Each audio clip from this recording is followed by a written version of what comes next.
શહેરના આસપાસના ગ્રામ્ય વિસ્તારમાં એક તરફ ભર ઉનાળે પાણીની અછત છે તો બીજી તરફ ધોળા દિવસે પાણી ચોરીનો વેપલો સામે આવતા રોષ જોવા મળી રહ્યો છે।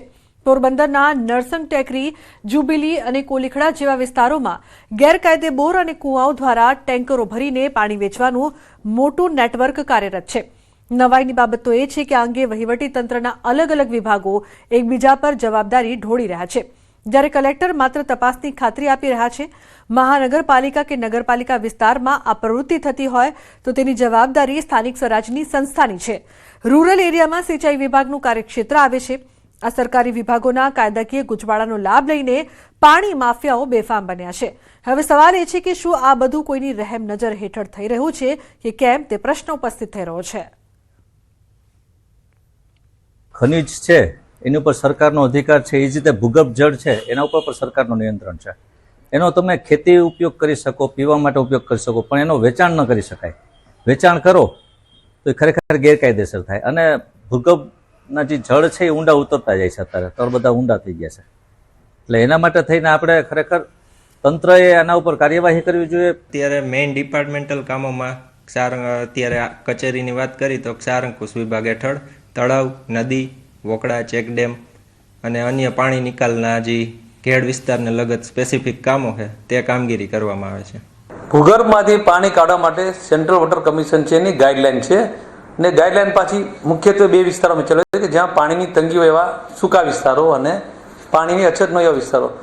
આપણો જિલ્લો છે પાણીની તંગીવાળા વિસ્તારમાં આવતો નથી, એટલે એમાં ગાઈડલાઈન જે છે એ આપણે લાગુ ન પડે, પરંતુ ભૂગર્ભમાંથી કોઈ પણ જળ કાઢવું હોય તો સ્થાનિક સંસ્થાઓ છે એને મંજૂરી, એની પરવાનગી, સંમતિ બધું લેવાનું હોય છે। તમે કોઈ એવા કોઈ કિસ્સામાં તમે સ્થાનિક સ્વરાજ્ય પાસે તપાસ કરાવીએ અને ખરેખર જો મંજૂરી વગરનું હોય અને કાયદાથી વિરુદ્ધનું હોય તેના માટે ચોક્કસ આગળની કાર્યવાહી કરવામાં આવશે। ग्राउंड वाटर की जो बात कर रहे हैं उसमें क्या है कि जैसे अगर वो कॉरपोरेशन एरिया में आता है तो कॉरपोरेशन अभी हमारी पोरबंदर में महानगर पालिका का गठन हो गया है, तो इसके पास अपनी स्पेशल यूनिट है रिगार्डिंग म्यूनिसिपल कॉरपोरेशन के अंडर फंक्शनल, जिसमें वाटर रिसोर्स डिपार्टमेंट और उसके साथ रिलेटेड जो भी वर्क्स हैं वो देखे जा रहे हैं।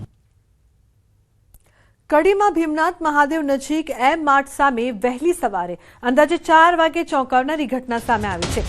અજાણ્યા શખ્સો સ્કોર્પિયો કાર લઈને આવ્યા અને ગાયના વાછરડાને ઉઠાવી કારમાં નાખીને ફરાર થઈ ગયા। આ સમગ્ર ઘટના નજીકના સીસીટીવી કેમેરામાં કેદ થઈ હોવાનું સામે આવ્યું છે, જેને લઈને સ્થાનિકોમાં ભય અને ગૌ રક્ષકોમાં રોષની લાગણી પ્રસરી છે।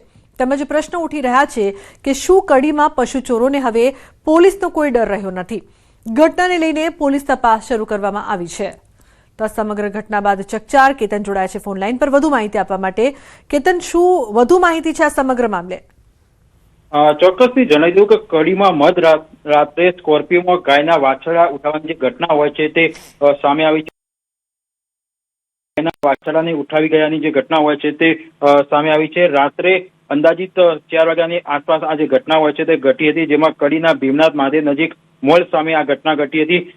એમ માર્ટ પાસે જે સ્કોર્પિયો લઈને કેટલાક ઇસમો આવ્યા હતા, તેમના દ્વારા વાછરડાને સ્કોર્પિયોમાં નાખી અને ઉઠાવી ગયા હતા। એટલે કહી શકાય છે કે લોકોમાં એક આક્રોશ પણ છે, ગૌ રક્ષકો પણ આક્રોશ છે કે શું જે કસાઈઓ હોય છે તેમને કડીમાં બેફામ બન્યા છે, તેમને શું પોલીસનો ડર નથી। એટલે ચોક્કસથી જે ગૌ રક્ષકો હોય તેમાં જે આક્રોશ હોય તે જોવા મળી રહ્યો છે। જી બિલકુલ કેતન, મધરાતે વાછરડાને તસ્કરો આ પ્રકારથી ઉઠાવી જાય તો પોલીસનો ભય કેમ નથી, તે પણ અહીંયા એક મોટો સવાલ પોલીસની કામગીરી સામે ઉભો થઈ રહ્યો છે।